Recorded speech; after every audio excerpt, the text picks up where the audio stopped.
വഴിയോര കച്ചവടത്തിനെതിരെ കേരള വ്യാപാരി വ്യവസായി സമിതി നഗരസഭ ക്ലീൻ സിറ്റി മാനേജർക്ക് നിവേദനം നൽകി. വഴിയോര കച്ചവടം പൂർണ്ണമായും നിരോധിച്ചുവെന്ന് കാട്ടി നഗരസഭ മുമ്പും പലതവണ രേഖാമൂലം സമിതിക്ക് കത്ത് നൽകിയിരുന്നു.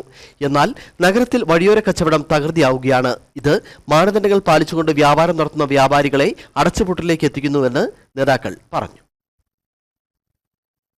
കട്ടപ്പന നഗരത്തിൽ വിവിധ ഭാഗങ്ങളായി വാഹനങ്ങളിൽ വഴിയോര കച്ചവടം തകൃതിയായി നടക്കുകയാണ്. മുൻപ് നിരവധി തവണ വ്യാപാരി വ്യവസായി സമിതി കട്ടപ്പന നഗരസഭാ അധികാരികൾ മുൻപാകെ പരാതി അറിയിക്കുകയും നിവേദനങ്ങൾ നൽകുകയും ചെയ്തിരുന്നു. അതിൻ പ്രകാരം നഗരത്തിലെ അനധികൃത വഴിയോര കച്ചവടം പരിപൂർണമായി നിരോധിച്ചതായി അറിയിച്ച വ്യാപാരി വ്യവസായി സമിതിക്ക് നഗരസഭ രേഖാമൂലം കത്ത് നൽകിയതാണ്. എന്നാൽ അനധികൃത കച്ചവടങ്ങൾക്ക് യാതൊരു അയവും വന്നിട്ടില്ല. ഈ സാഹചര്യത്തിലാണ് നഗരസഭ ക്ലീൻ സിറ്റി മാനേജർ ജിൻസിറിയക്കിന് വ്യാപാരി വ്യവസായി സമിതിയുടെ നേതൃത്വത്തിൽ നിവേദനം നൽകിയത്. തമിഴ്നാട്ടിൽ നിന്നും മറ്റ് ജില്ലകളിൽ നിന്നും വിവിധങ്ങളായിട്ടുള്ള വണ്ടികൾ കട്ടപ്പനയുടെ വഴിയോരങ്ങൾ കവർന്നുകൊണ്ട് അവിടെ വ്യാപാരം നടത്തുന്ന ഒരവസ്ഥയാണ് ഇപ്പം സംജാതമായിരിക്കുന്നത്.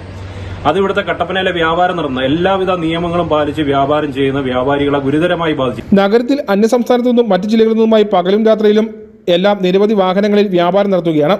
ഇത് എല്ലാവിധ നിയമങ്ങളും പാലിച്ച് വ്യാപാരം നടത്തുന്ന വ്യാപാരികളെ ദോഷകരമായി ബാധിക്കുകയുമാണ്. ഇതോടെ വ്യാപാര സ്ഥാപനങ്ങൾ അടച്ചുപൂട്ടലിന്റെ വക്കിലേക്ക് എത്തിയിരിക്കുകയാണ്.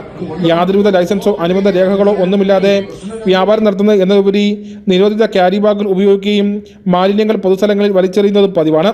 അനധികൃതമായി ഇത്തരത്തിലെ വ്യാപാരങ്ങൾക്കെതിരെ കർശനമായ നടപടി സ്വീകരിച്ച് നിരോധിക്കണമെന്നാണ് വ്യാപാരി വ്യവസായ സമിതി നിവേദനത്തിൽ ആവശ്യപ്പെട്ടിരിക്കുന്നത്.